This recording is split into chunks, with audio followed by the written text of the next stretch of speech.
ഈ പ്രതിഷേധത്തിൻ്റെ സ്വഭാവം ഇങ്ങനെയാകുന്നു എന്നുള്ളത് ആ വീണ ജോർജിൻ്റെ വീടിൻ്റെ മുന്നിൽ കൊണ്ടുപോയി റീത്ത് വെച്ചപ്പോൾ തന്നെ വ്യക്തമായതാണ്. ആ സമയത്ത് പ്രതിപക്ഷ നേതാവ് വളരെ കൃത്യമായി പറയുന്നുണ്ട് റീത്ത് വെച്ചത് ശരിയായില്ല എന്ന്. പക്ഷെ അതിനുശേഷവും ഒരു യൂത്ത് കോൺഗ്രസ് നേതാവിൻ്റെ പ്രസംഗം ഞാൻ കേൾക്കുകയാണ്. നീ വയനാട്ടിൽ വരുന്നുണ്ടെന്ന് ഞങ്ങൾ അറിഞ്ഞു, നിന്നെ ഞങ്ങൾ ഈ ബ്യൂട്ടി പാർലറിൽ ഇരിക്കുന്ന നിന്നെ ഞങ്ങൾ അങ്ങനെ വെളുപ്പിച്ചിരിക്കുന്ന നിന്നെ ഞങ്ങൾ കരിവാരിത്തേക്കും, നിന്റെ മുഖം കറുപ്പിക്കും, അതിനുള്ള പണി ഞങ്ങൾ ഇവിടെ എടുക്കുന്നുണ്ട്. ഈ ഭാഷയിൽ ആഹ്വാനം ചെയ്ത് പ്രസംഗിച്ച ഞാൻ കേട്ടതാണ്. അപ്പോൾ അത് എനിക്ക് തോന്നുന്നു ഏതോ രാഹുൽ മാങ്കൂട്ടം സ്കൂളിൽ നിന്ന് പഠിച്ചു വന്നിട്ടുള്ള വളർന്നു വന്നിട്ടുള്ള ഒരു നേതാവാണ്. അയാളുടെ പേരെനിക്ക് കൃത്യമായിട്ട് അറിയില്ല, മറന്നുപോയി. അപ്പോൾ ഞാനിത് കേട്ടതാണ്. അപ്പോൾ ഇത് ഒരു തീരുമാനമായി അങ്ങനെയുണ്ട്, ഇങ്ങനെ കൈകാര്യം ചെയ്ത് കളയാം എന്നുള്ളതൊരു തീരുമാനമായുണ്ട്.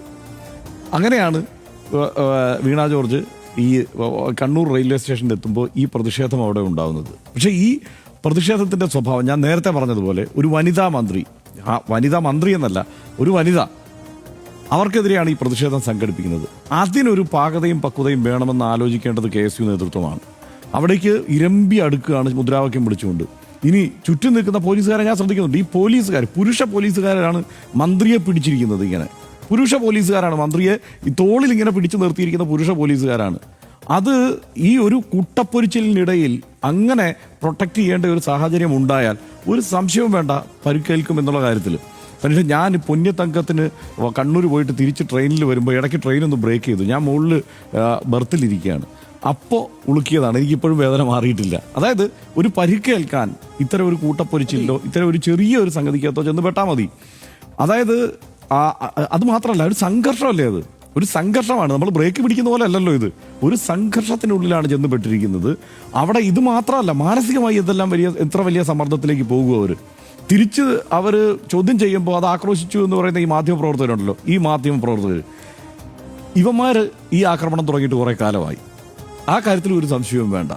അതായത് രണ്ട് തരത്തിലുള്ള ആക്രമണം വീണ ജോർജ് നിരന്തരമായി നേരിടുന്നുണ്ട്. അതൊരു MLA ആയ ഘട്ടം മുതൽ നേരിടുന്നുണ്ട്. അത് നമ്മൾ മാധ്യമപ്രവർത്തകർക്കിടയിൽ നമ്മൾ തന്നെ പലപ്പോഴും ചർച്ച ചെയ്യാറുള്ളതുപോലെ കുശുമ്പായിരിക്കാം, അങ്ങനെ എന്തൊക്കെയാണ്. ഇപ്പം നമുക്കിടയിൽ നിന്നിട്ട് ഒരാൾ പോയി മന്ത്രിയായിരിക്കുന്നു, അങ്ങനെ വിട്ടാൽ പറ്റില്ലല്ലോ. എൻ്റെ ജില്ലയിൽ നിന്ന് അങ്ങനെ എന്നെ തോപ്പിച്ചൊരു മന്ത്രിയോ അതും ഒരു മാധ്യമപ്രവർത്തക എന്ന് വിചാരിക്കുന്ന മാധ്യമപ്രവർത്തകർ പോലും ഉണ്ട് എന്നുള്ളതിൽ ഒരു സംശയമില്ല. അതുകൊണ്ട് പ്രത്യേകം അവിടേക്ക് പോകുന്ന റിപ്പോർട്ടർമാരെ കാര്യങ്ങൾ പറഞ്ഞ് ബോധ്യപ്പെടുത്തുക, അതിനനുസരിച്ചുള്ള ബൈറ്റ് കട്ട് ചെയ്യാൻ പ്രത്യേകം ആളെ വേറെ ഏർപ്പാടാക്കുക, ചർച്ച ആ മട്ടിൽ മാത്രം കൊണ്ടുപോകുക. ഒരു വീണ ജോർജ് ഡെസ്ക് തന്നെ ചില മാധ്യമ സ്ഥാപനങ്ങളിൽ പ്രവർത്തിക്കുന്നുണ്ട് എന്നുള്ള കാര്യത്തിൽ തർക്കമില്ല, അത് നമുക്കറിയാം. അത് കോൺഗ്രസിനോടുള്ള പ്രേമം കൊണ്ടൊന്നുമല്ല, വീണ ജോർജിനോടുള്ള അസൂയ കൊണ്ടാണ്.